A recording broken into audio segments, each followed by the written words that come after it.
ഫെബ്രുവരി 28 തുടങ്ങിയ Iran Israel സംഘർഷത്തിന്റെ 3-ാം ദിവസമായ ഇന്ന് 2026 മാർച്ച് 2 തിങ്കളാഴ്ച UAE president his highness Sheikh Mohamed bin Zayed al നഹ്യാനുമായി ഫോണിൽ സംസാരിച്ച് American president Donald Trump. UAE ഉൾപ്പെടെയുള്ള മേഖലാ രാജ്യങ്ങളിലേക്ക് ഇറാൻ നടത്തിയ ആക്രമണങ്ങൾ സംബന്ധിച്ച് ഇരു നേതാക്കളും ചർച്ച നടത്തി. മേഖലയിൽ തുടരുന്ന സംഭവ വികാസങ്ങൾ ഇരു നേതാക്കളും വിലയിരുത്തി.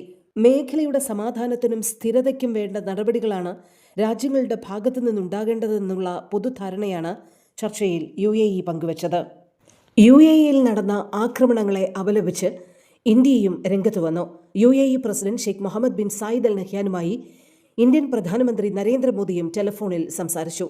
ആക്രമണങ്ങളിലുണ്ടായ ജീവൻ നഷ്ടത്തിൽ അനുശോചനം അറിയിച്ചതായും മോശം സമയത്ത് ഇന്ത്യ UAEക്കൊപ്പം നിൽക്കുമെന്നും മേഖലയിലെ സമാധാനത്തെയും സുരക്ഷയെയും സുസ്ഥിരതയെയും പിന്തുണയ്ക്കുകയാണെന്നും പ്രധാനമന്ത്രി നരേന്ദ്രമോദി പറഞ്ഞു.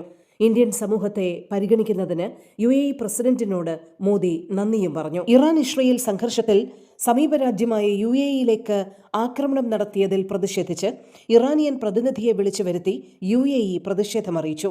സംഘർഷം അയൽ രാജ്യങ്ങളിലേക്ക് വ്യാപിപ്പിച്ചത് തെറ്റാണെന്നും സിവിലിയൻ ഇൻഫ്രാസ്ട്രക്ചറുകൾക്ക് മേലുള്ള കടന്നാക്രമണമാണ് ഇറാൻ നടത്തിയതെന്നും ഇത് അതീവ ഗൗരവതരമാണെന്നും UAE അംബാസഡറെ അറിയിച്ചു.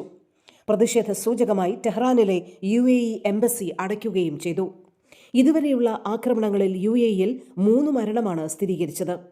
പാകിസ്ഥാൻ, നേപ്പാൾ, ബംഗ്ലാദേശി പൗരന്മാരാണ് മരണമടഞ്ഞത്.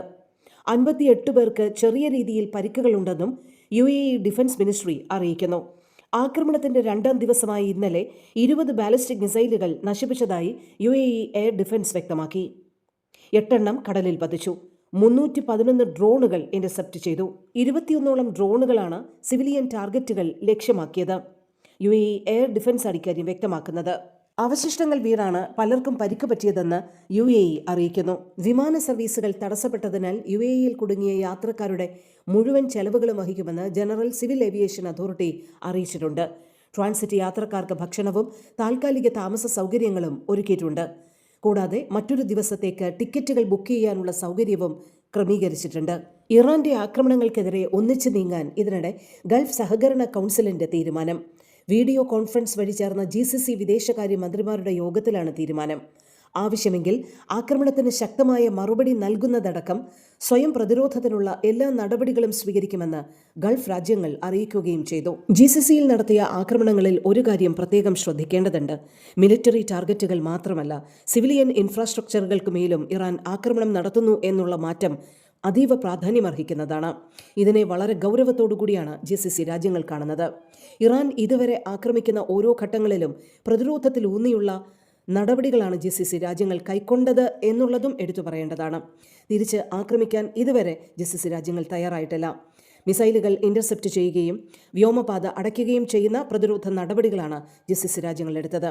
എന്നാൽ തങ്ങളുടെ പൗരന്മാർക്കും ജനവാസ മേഖലകളിലേക്കും കടന്നു കയറിയാൽ അതീവ ഗൗരവത്തോടെ നടപടികളെടുക്കാൻ GCC രാജ്യങ്ങളും നിർബന്ധിതമായേക്കും. GCC വിദേശകാര്യ മന്ത്രിമാരുടെ യോഗം വളരെ പ്രാധാന്യമുള്ള ഈ സാഹചര്യങ്ങളും ചർച്ച ചെയ്തു എന്നാണ് അറിയാൻ കഴിയുന്നത്.